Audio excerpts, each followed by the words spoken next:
Katika Uislamu makaburi hayajengewi, linasuniwa. Na tulisema hapa kwamba kauli sahihi zaidi ni kwamba inawahusu waumini wote wa kike na wa kiume.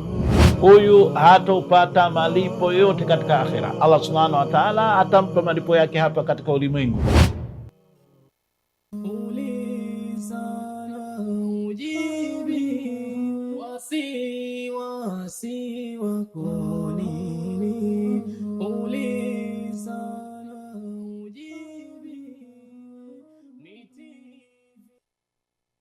Wapenzi watazamaji wa Afrika TV, assalamu alaikum wa rahmatullahi wa barakatuh. Ni wakati mwingine na fursa nyingine tena tunaipata katika siku hii ya leo ya Jumapili, wakati kama huu, katika kipindi chako bora kabisa, kipindi chako pendwa, kipindi chako cha Uliza Ujibiwe. Kama kawaida, kipindi chetu tunakifungua muda huu, lakini tukikifungua tunakigawanya katika sehemu mbili. Sehemu ya kwanza ni ya wale ambayo kupitia nambari ambazo zitatokeza kwenye runinga yako utaweza kutupigia ili kutuuliza kile ambacho ukielewi, ukifahamu, ukitambui, ukijui, na hata kama umesikia hili na lile unataka kupata ufafanuzi zaidi, basi ni wasaa huo.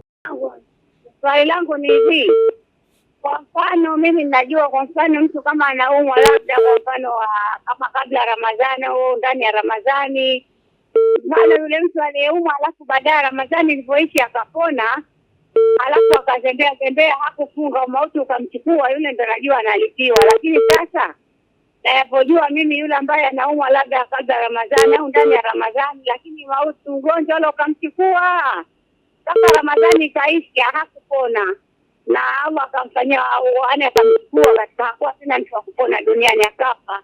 Sasa ninapojua mimi yule hafungiwi, lakini kuna watu wanaitalifiana, wanasema yule analipia, wakati yule hakupona, umechukua mauti moja kwa moja, maradhi amechukua moja kwa moja, hakupona. Unajua mimi halipiwi. Nataka kujua sahihi uko wapi. Asalamu alaykum wa rahmatullahi wa barakatuh.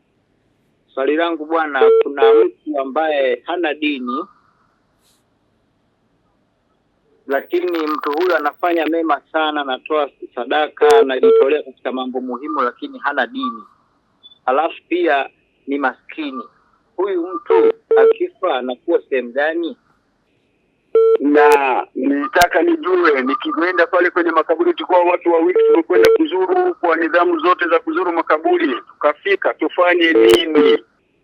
Yani mimi nauliza swali kwamba je, inajuzu kama mke wangu amefariki kumwombea dua wa kusema yeye, Allah naomba umsamehe mke wangu fulani amefariki, unamwombea dua, sio? Yani kwa kumtaja ni kwamba Allah naomba mke wangu umsamehe madhambi yake, kutaja jina lake. Je, inajuzu? Nini inaongea vipi kwenye swala kujengea makaburi? Kujengea makaburi? Aha. Kwa hiyo ujenzi wa makaburi kwamba inasui au isi? Aha. Swali lingine sina, ila niko na mke wangu hapa, naye nataka aulize swali lake. Haya, mpe naye aulize swali lake. Assalamu alaykum wa rahmatullahi wa barakatuh. Wa alaykum assalam wa rahmatullahi wa barakatuh. Tunazungumza na nani? Swali lako. Sifa kutoka Bagamoyo. Naam. Swali langu ni hivi kwamba mke kwenye ndoa, mke au mume mmoja wapo anafanya ibada, anatekeleza ibada za swala, lakini mmoja wapo hatekelezi. Je, yu mmoja anaruhusiwa kuachana na mwenzake kwa sababu aswali au? Naam, kwa simu hiyo ya Shabani na mke wake kutoka kule Bagamoyo, tunafikia tamati sehemu yetu ya kwanza ya kipindi cha Uliza Ujibiwe. Tutapata mapumziko mafupi na kisha tutarudi hapa kwa ajili ya kujibu maswala yenu insha Allah. Uliza Ujibiwe, wasi wako nini? Uliza Ujibiwe. Tulianza na Hafsa kutoka Dar es Salaam. Leo hii watu wa Dar es Salaam wamechangamka sana. Tulikuwa na simu takribani kama sikosei kama 4 hivi kutoka Dar es Salaam. Hafsa yeye alikuwa na swala kwanza, anaulizia hivi: mtu ambaye alishindwa kufunga mwezi wa Ramadhani kwa sababu ya ugonjwa, lakini ugonjwa ule ukaendelea mpaka kufariki kwake bila kupata fursa ya kufunga kulipa funga alizoacha katika mwezi wa Ramadhani. Je, huyu anawajibikiwa na kufunga? Yani anatakikana kwamba wajibu wa kufunga unamwajibikia? Tunajibu kusema kwamba huyu hawajibikiwi na kufunga, si yeye wala si watu wengine hawajibiki kumfungia, kwa sababu yeye huyu Allah Subhanahu wa Ta'ala alimwelekeza kwamba aje alipe siku nyingine baada ya Ramadhani, na hizo siku nyingine baada ya Ramadhani hakumpa fursa ya kuzifikia. Kwa hiyo huyu hawajibikiwi na kufunga baada ya Ramadhani, na wala wale warithi wake au watu wake wa karibu hatawajibikiwa kumfungia. Anawajibikiwa na kumfungia ni yule ambaye pengine alipata fursa ya kipindi cha kufunga, lakini pengine akawa anavuta muda na vitu vya namna kama hiyo. Huyu sasa madam alipata fursa ya kulipa akawa kulipa, huyu tunaweza kumfungia. Au aliyekuwa nafunga kama vile ya nadhiri na mfano wake, huyu tutawajibikia au tutapaswa kwamba tumfungie. Lakini huyu ambaye hakupata fursa ya kufunga kwa sababu ya ugonjwa wa maradhi, basi huyu hakuna uwajibu wa kufunga. Haruna kutoka Dar es Salaam anaulizia kwamba mtu ambaye hana dini lakini anafanya mambo mazuri tu mengi, kwamba je, huyu hukumu yake ni ipi? Yani je, atahesabika kwamba ni katika watu wema, atapata malipo katika akhira au atapata malipo? Tunajibu kusema kwamba huyu hatopata malipo yote katika akhira. Allah Subhanahu wa Ta'ala atampa malipo yake hapa katika ulimwengu kwa namna anazozijua. Allah Subhanahu wa Ta'ala anaweza akamwepusha na maradhi, anaweza akampa watu akamsifia juu anayoyafanya, anaweza akamlipa kwa kumwongezea kheri na ndani ya maisha yake, lakini akhira hatakuwa na chochote. Hatakuwa na chochote kwa sababu akhira, mpaka ili uweze kupata malipo ya akhira, lazima kwanza umtambue yule mlipaji wa haki ambaye ni Allah Subhanahu wa Ta'ala, umkubali na uyakubali yale ambayo aliyoyaagiza. Na hili baadhi ya wakati unakuja na dhana tu kwamba sasa huyu mtu amefanya mazuri mengi sasa, lakini hapana. Kulipa kuna hitaji kwamba kwanza kuwe na imani na iwe hicho ulichokifanya ni kwa ajili yake Allah Subhanahu wa Ta'ala. Sasa huyu hamtambui Allah mwenyewe, anafanya kwa sababu nyingine ambazo zinampelekea kwamba azifanye. Bali swala hili si kwa hao tu, hata mtu ambaye ni Muislamu, huyu Muislamu hata ikiwa kwamba ni Muislamu mwema, anafanya mambo mengi mazuri, lakini iwapo kwamba hatofanya kwa ajili ya kupata radhi ya Mwenyezi Mungu Subhanahu wa Ta'ala, amefanya ile asifiwa, amefanya ili kwa sababu mbalimbali azozifanya, basi siku ya Kiyama amefanya ili ajionyeshe, siku ya Kiyama hatolipwa chochote. Pamoja na kwamba ni muumini, anamwamini Allah Subhanahu wa Ta'ala, anaamini siku za mwisho, anaamini Mtume sallallahu alaihi wasallam, anaamini qadari, anaamini malaika, anaamini vitabu, lakini maadamu amefanya matendo mazuri sana, makubwa sana, lakini hakuyafanya kwa ikhlasi, huyo akhira hatopata malipo yoyote katika hicho alichokifanya katika namna kama hiyo. Kwa hiyo mtu kufanya mema, kunatakikana kwamba hayo mema uyajenge katika msingi wa imani thabiti na ikhlasi ya kumpekesha Mwenyezi Mungu Subhanahu wa Ta'ala katika matendo. Kwa hiyo huyu hatopata chochote katika akhira. Alhaji Tahir kutoka kule Kagera anataka kutambua kwamba mambo gani ambayo tunayopaswa kuyafanya wakati tunapofanya ziara ya makaburi. Na Alhaji Tahir na watazamaji, tumekuwa tukizungumza kwamba swala zima la kutembelea makaburi ni swala ambalo la kisheria na linasuniwa kulifanya jambo hilo. Kufanya ziara ya makaburi linasuniwa, na tulisema hapa kwamba kauli sahihi zaidi ni kwamba inawahusu waumini wote, wa kike na wa kiume, linawahusu.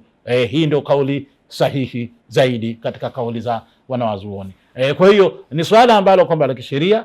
Unapokwenda kuzuru makaburi, katika vitu ambavyo vinahitajika uwe navyo, jambo la kwanza kabisa ni azma yako ya kuzuru makaburi. Tuelewe kwamba Bwana Mtume sallallahu alaihi wasallam mwanzo wa dawa yake aliwazuilia watu kuzuru makaburi. Aliwazuilia watu kuzuru makaburi, na inaonyesha kwamba ni kutokana kwamba imani zao zilikuwa hazijakuwa imara sana. Kwa hiyo katika ziara ya makaburi pengine kungetokea mambo ambayo yanakwenda kinyume na misingi ya kiitikadi, na hili tumekuja kuliona baada ya watu imani kudhoofika.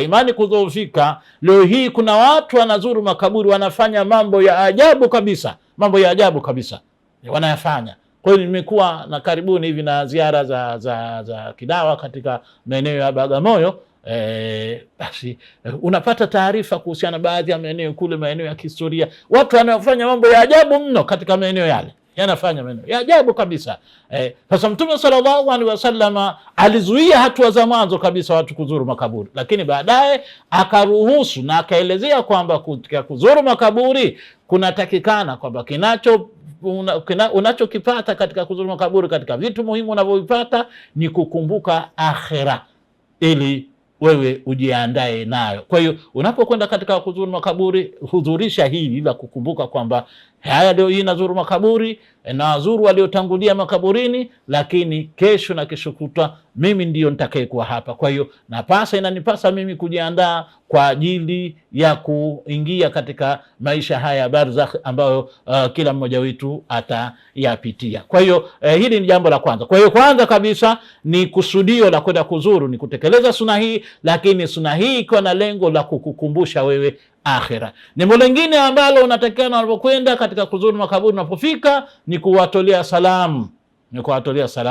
hawa waliopo katika makaburi. Hili ni jambo ambalo nalotakikana watolee salamu, na vile vile katika kuwatolea salamu wakumbuke kwamba wao wametangulia, lakini na wewe ni katika wanaofuatia. Hilo ni jambo lingine, kuwatolea salamu. Jambo lingine ni kuhakikisha kwamba ujitahidi kadiri unavyoweza kuyaheshimu makaburi.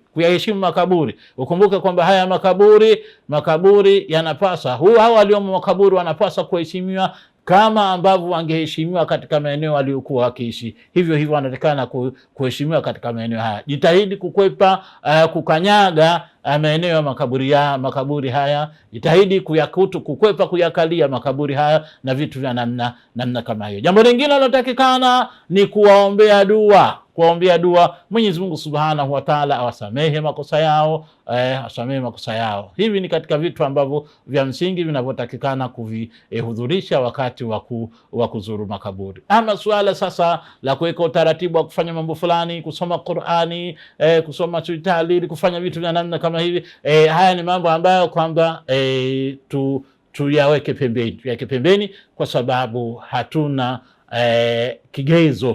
kigezo kutoka kwa Bwana Mtume sallallahu alaihi wasallam kwamba alipokuwa anakwenda katika makaburi basi alikuwa akisoma Qur'ani au akileta azkari fulani. Haya ambayo kwamba aliyokuwa akielekeza na kuyafundisha Bwana Mtume sallallahu alaihi wasallam, basi tuyafanye ili tuweze kupata fadhila hizo za kuzuru makaburi. Abu Bakar kutoka Dar es Salaam anaulizia kwamba mtu amefiwa na mke wake, je, anaweza kumwombea dua kwa kutaja jina lake wakati akiwa ameshafariki? Unajua kusema kwamba naam, litaje jina lake, Mwenyezi Mungu msamehe mke wangu fulani bin fulani, msamehe makosa yake aliyotangulia nayo katika akhira. Hakuna tatizo kumtaja jina lake. Mke wako aliyetangulia mkumbuke kwa mema aliyokuwa ameyafanya, mtendee mema, mtolee sadaka mke wako aliyetangulia. Waunge ndugu zake, waunge marafiki zake. Mtume sallallahu alaihi wasallam alikuwa baada ya kuwa mama Khadija ameshafariki, muda kipindi kimepita, lakini alikuwa anapochinja mnyama basi akiwakumbuka akisema kwamba mpelekeni fulani, huyo alikuwa ni rafiki wa Khadija na vitu vya namna kama hiyo. Kwa hiyo tuwakumbuke wenza wetu ambao wametangulia. Ni kutoka Bagamoyo anaulizia hukumu ya kujengea makaburi. Tunasisitiza na kujibu mara kwa mara kwamba katika Uislamu makaburi hayajengewi.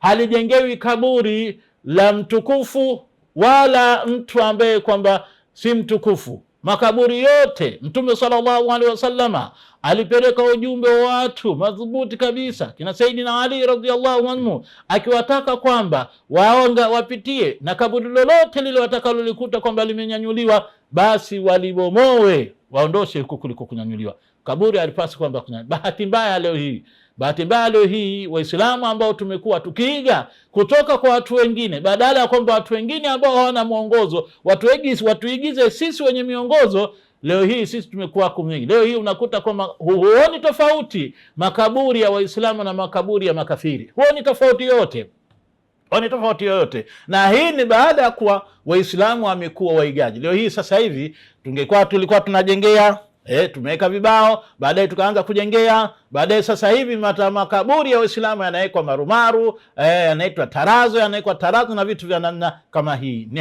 Ni katika bidaa zilizoenea katika zama tulizokuwa nazo, ambazo tunapaswa Waislamu kuzipiga vita na kuzipigia kelele. Leo hii makaburi ya Waislamu yanajaa sawa sana yanavyojaa makaburi ya wasiokuwa Waislamu, kwa bahati mbaya kabisa, kutokana na hii tabia ya kujengea iliyoenea katika jamii. Wenye mamlaka wa Kiislamu, wenye sauti katika viongozi wa Kiislamu wayakemee mambo haya, na wasitafute mambo ya kutafuta kujaribu kutetea kujengea makaburi. Hakuna kujengea makaburi katika Uislamu. Asili kwamba makaburi yasijengiwe katika Uislamu. Haya ndio ambayo tunaweza kuyasema katika kipindi chetu cha leo kuhusiana na masuala ambayo yaliyouliziwa kwa siku ya leo. Mpaka tutakapokutana tena kwenye kipindi chetu kingine cha Uliza Ujibiwe, kwa majaliwa yake Allah subhanahu wa ta'ala, siku ya Jumatano, ni ndugu yako Ibrahim Ghulam, na kuaga kwa kusema subhanakallahumma wa bihamdika, nashhadu an la ilaha illa anta, nastaghfiruka wa natubu ilaik. Uliza ujibi, wasi wako